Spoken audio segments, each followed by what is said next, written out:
Hey yo guys, what's up and welcome back to Toe Tags Metal Reviews. And today we're getting our first impressions of the new releases from Suffocation, Angra, Kontrust, Spiritbox, and Silent Planet.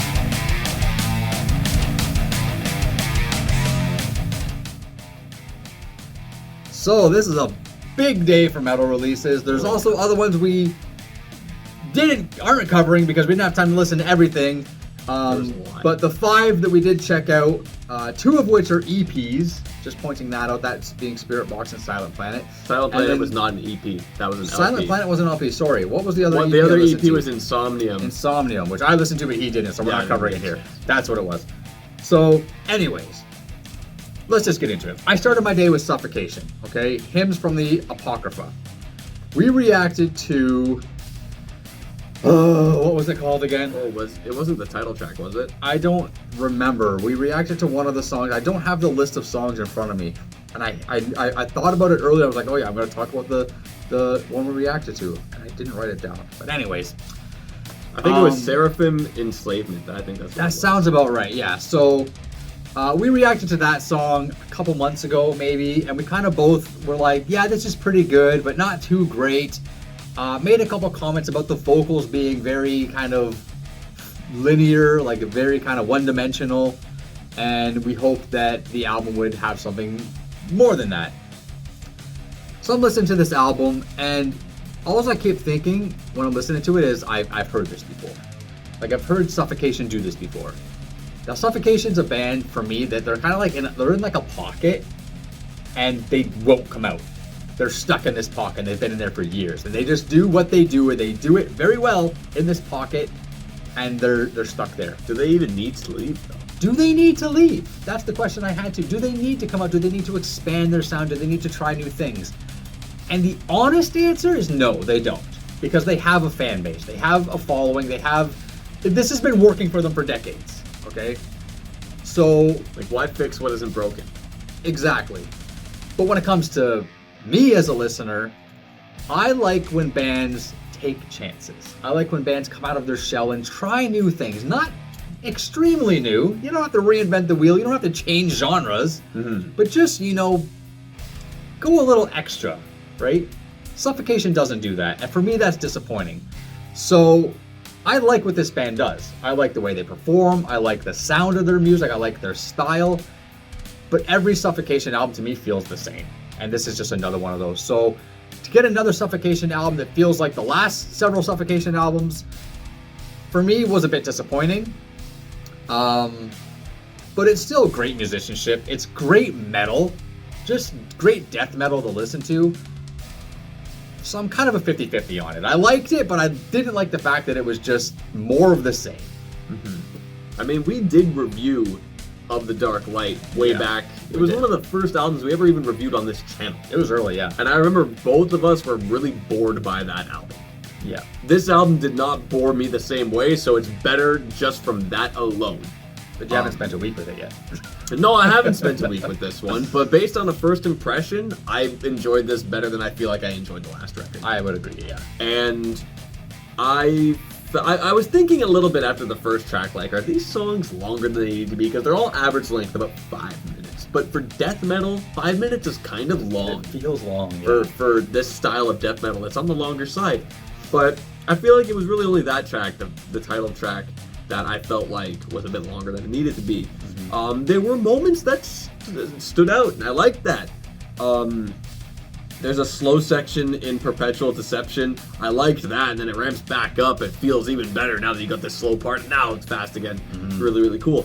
There's an awesome riff idea in Immortal Execration where the double kick is playing really fast, but this guitar riff is playing in halftime.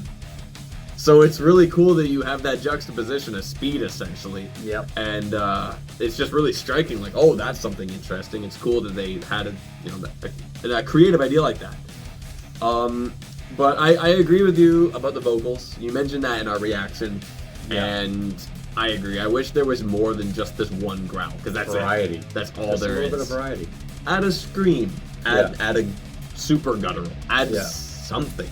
Yeah. Something else, just to spice things up a little bit. Yeah. But I agree, this is a good classic death metal album. If you want to hear death metal, this is the album for you.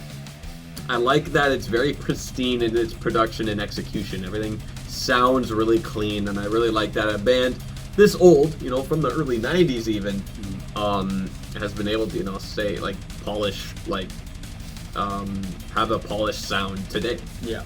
And it's really nice. So overall, it feels like it was a better album than the last one. But I only heard this one once compared to a week for the last one. That's true.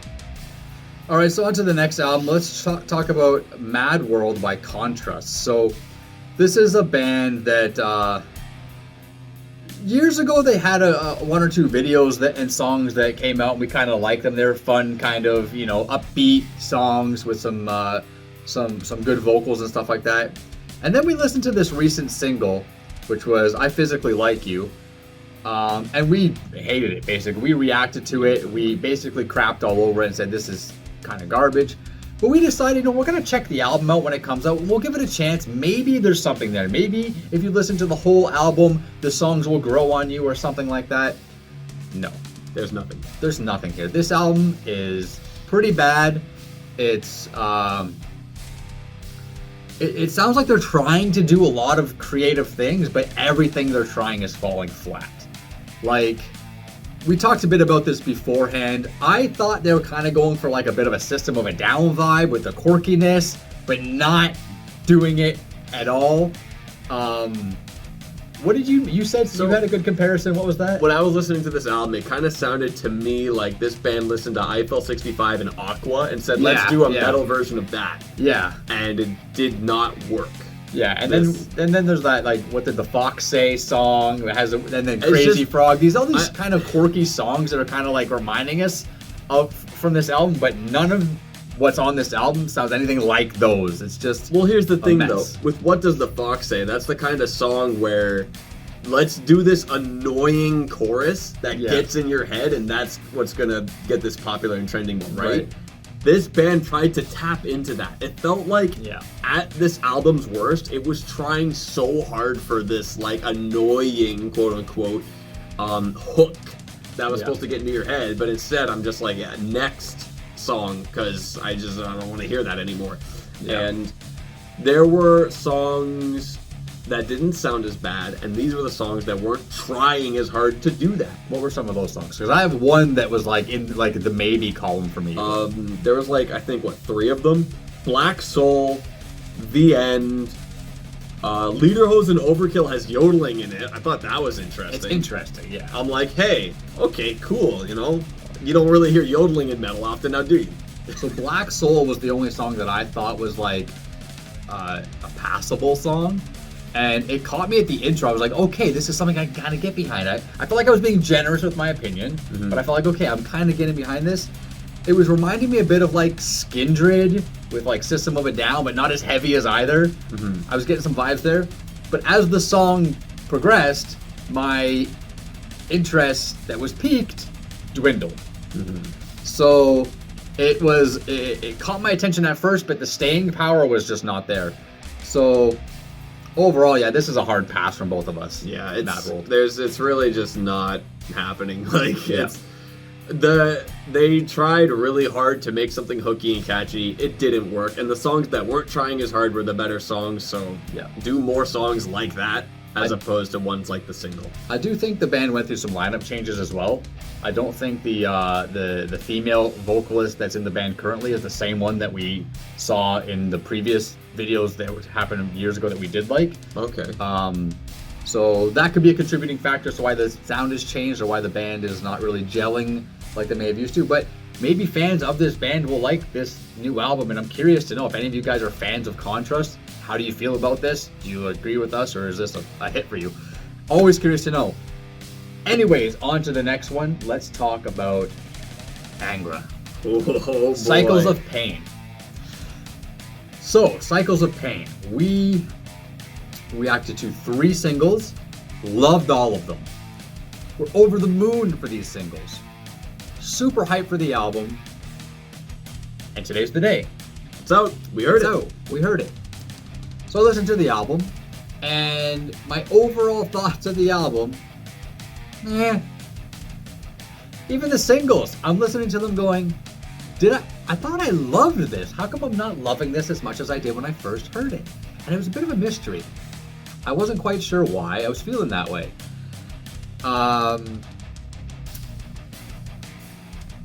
I think the highlight track for me right now, the singles are still good. I don't want to say they're bad, but they didn't strike me. But the highlight track for me right now is track number 9, Faithless Sanctuary, which is one of the more progressive songs on the album, but it's Angra at their progressive best.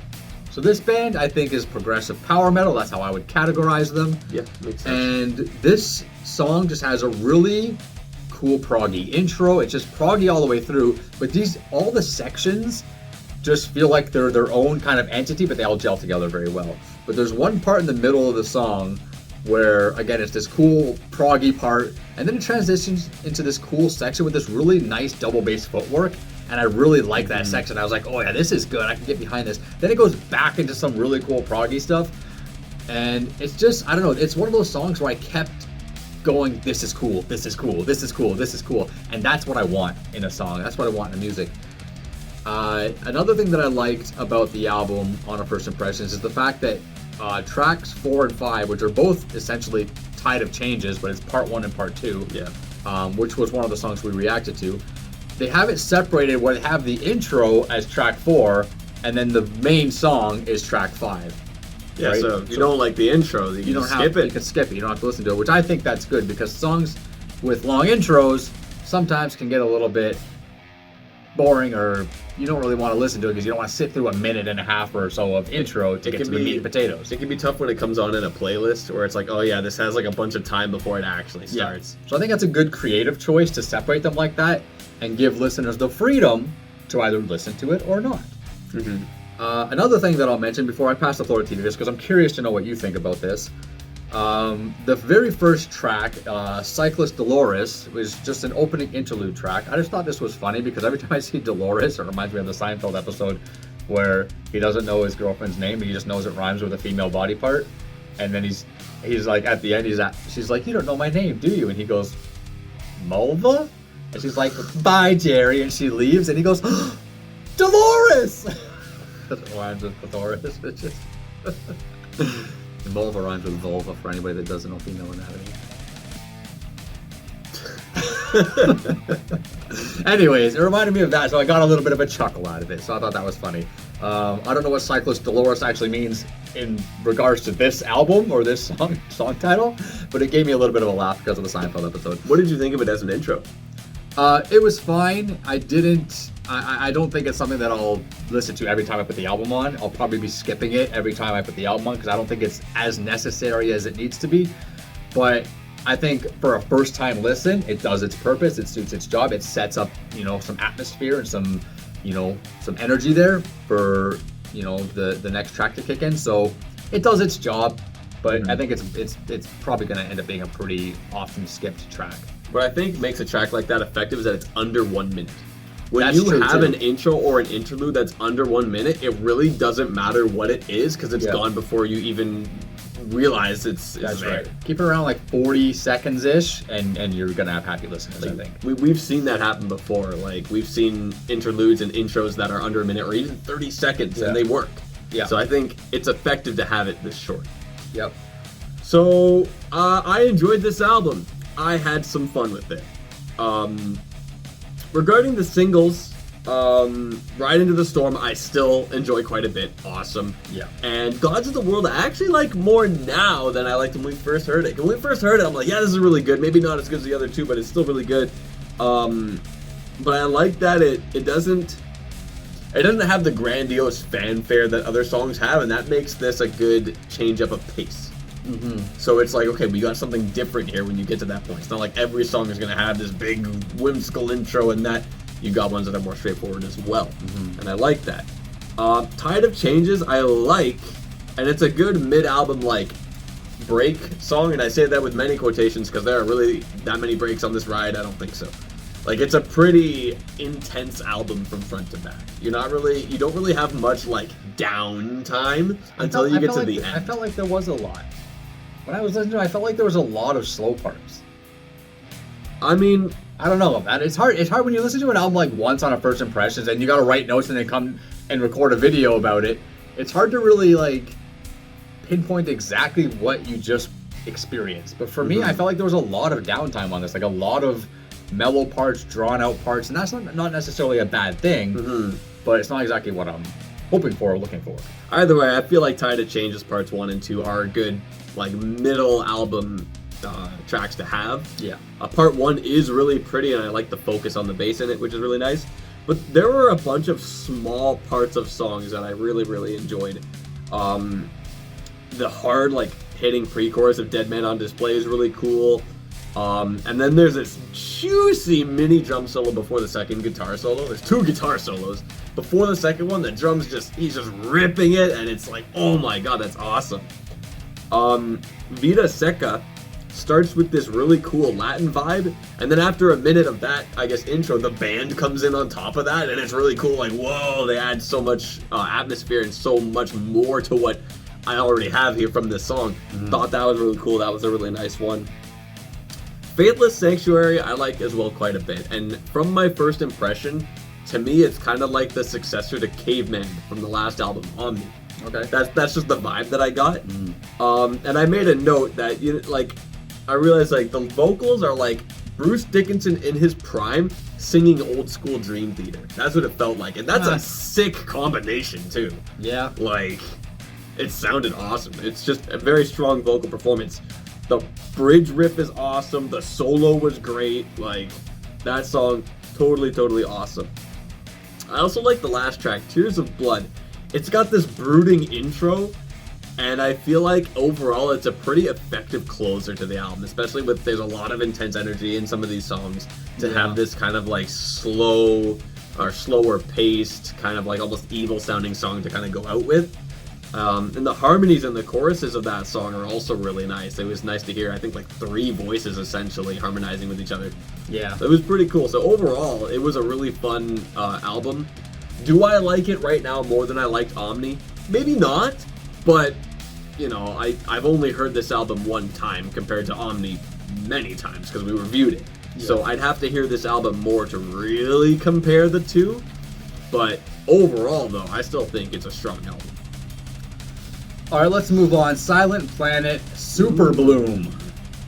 Well, okay, yeah, go ahead. Yeah, I mean, Silent Planet is a band I've checked out a little bit before, but not too much, and it's been a while. The last time I recall, like, this is more of a metalcore band, and I knew, they're fairly popular, so I'm like, oh, they dropped an album, let's check it out.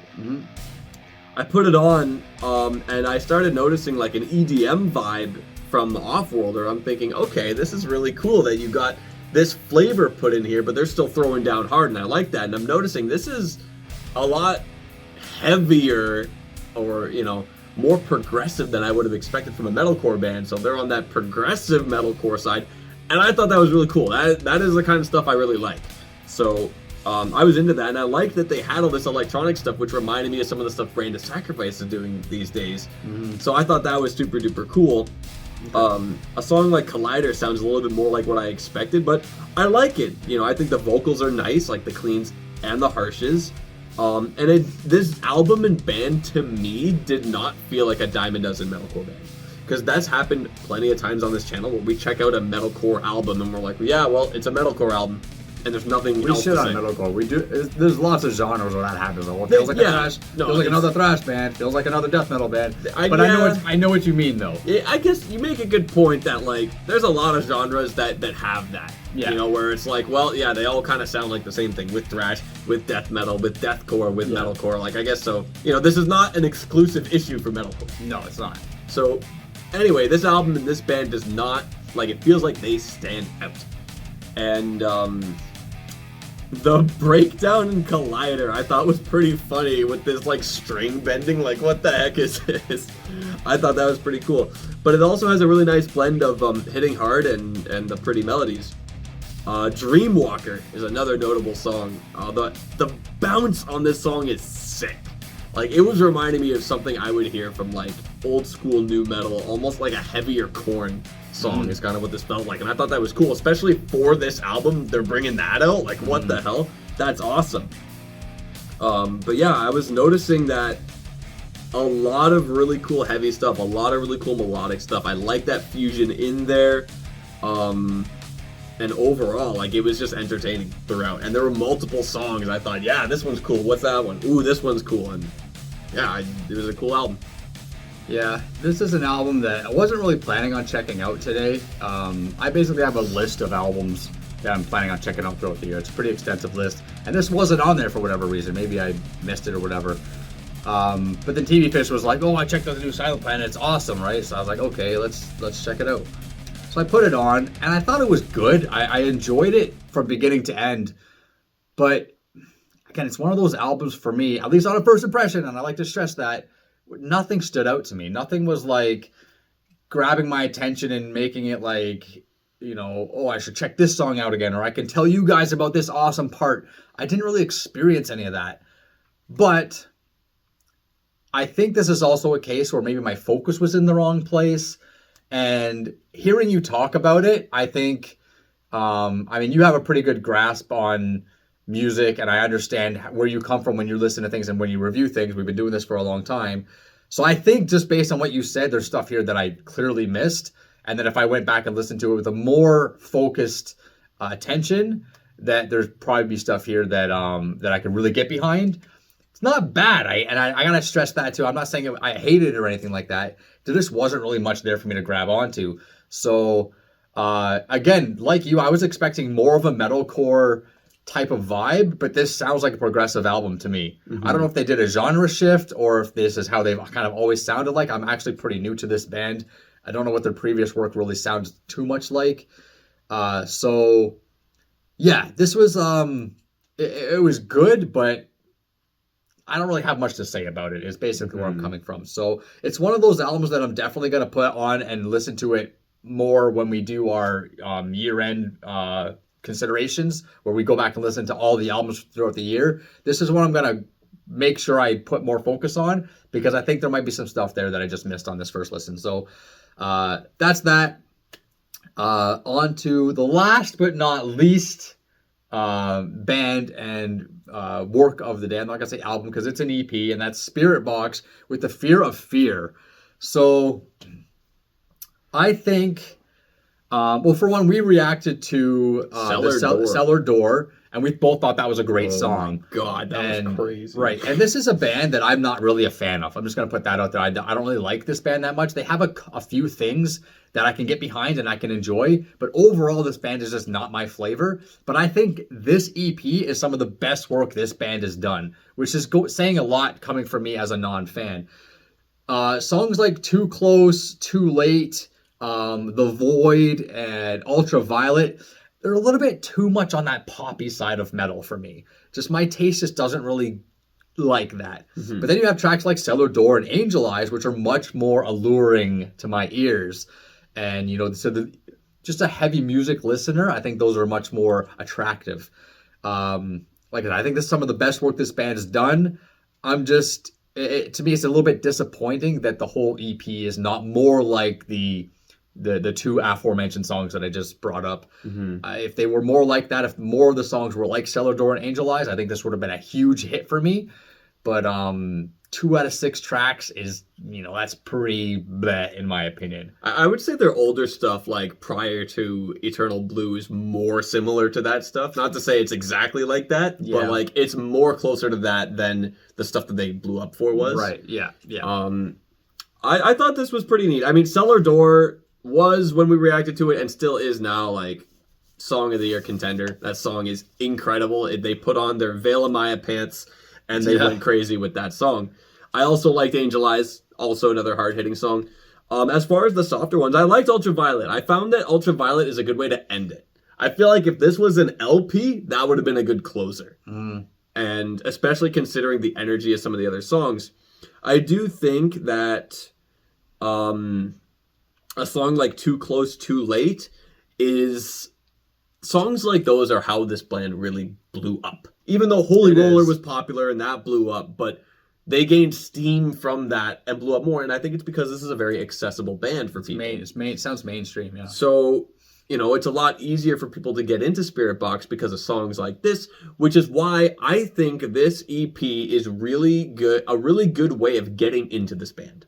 because it has everything this band has to offer. It has the heavy, hard-hitting stuff. It has the groovy, jammy stuff, and it has the melodic and accessible sounding stuff. It has range. Yeah, there's a lot of diverse range on this EP. Everything this band has to offer is covered in some way. So I feel like if you want to get into this band, try out this EP and see which songs you like, and you'll know what aspect of this band you'll like the most. And if you like it all, then okay, congratulations, you're a fan of Spiritbox now. So overall, like, I thought it was pretty good. And I guess my favorite track is probably Cellar Door. That song is crazy, but yeah, I thought it was pretty good. I enjoyed it. Cool. So with all that said, and all those first impressions out of the way, we have decided to review Cycles of Pain by Angra for the week. And I just want to say, before we close this video off, my first impressions of this album were not the greatest. However, my first impressions of Omni were also pretty bad. And I turned around to love that album. Got 2 toe tags. I listened to it quite recently, like within the past 2 or 3 months. It holds up as a phenomenal album. There's nothing that says this album cannot turn around for me like that one did. Exactly. Okay? So we'll be back next week to give you guys our full and final review of this album. Be sure to come then. But for now, leave your thoughts down below and let us know what you guys think of all these new releases. Share your thoughts. Subscribe if you guys are new to the channel. I'm Vile Self. I'm TV Fish. I will see you guys in the next one.